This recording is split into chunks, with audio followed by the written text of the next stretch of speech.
Alors, pour l'exemple 1 du cours, donc on vous demande d'abord de calculer la probabilité que x soit entre moins 1,5 et 2,2. Alors graphiquement, ça correspond à si je mets ici moins 1,5 et là 2,2. Et donc en fait, on cherche l'air qu'il y a ici sous la courbe. Alors maintenant, si on vous demande de le trouver, il suffit de le faire avec la calculatrice. Donc je vous ai rappelé, vous allez dans Options, Stat, Dist, Norme. Et ici, il s'agit de calculer une probabilité, c'est-à-dire de calculer une aire sous la courbe. Donc vous allez utiliser le NCD de votre calculatrice. Il s'agit d'une loi normale centrée réduite. Donc il suffit de mettre les paramètres moins 1,5 et 2,2. Il n'y a pas besoin de mettre d'autres paramètres. Et vous devez obtenir environ 0,919. Pour la deuxième question, cette fois, on vous demande de trouver B tel qu'on ait une probabilité de 0,4856. Donc en fait, il s'agit de trouver un nombre B sur l'axe des abscisses. Alors il peut être là ou là. Tel que l'aire qui est avant B soit 0,4856.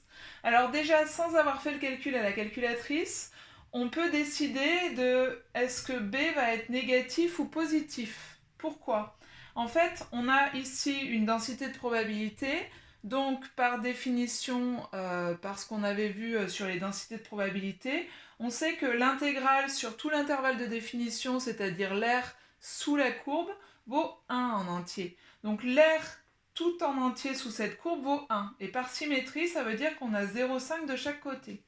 Donc si jamais j'avais mis B ici, l'aire sous la courbe jusqu'à B, en fait, elle ferait plus que 0,5 puisqu'elle ferait plus que la moitié. Or ici, la probabilité que x soit plus petite que B, c'est 0,4856. C'est-à-dire que c'est plus petit que 0,5. Donc ça ne peut pas être de ce côté B. Donc conclusion, on est en train de chercher un B qui doit être négatif, de manière à ce que l'aire avant B, sous la courbe, ici, fasse 0,4856.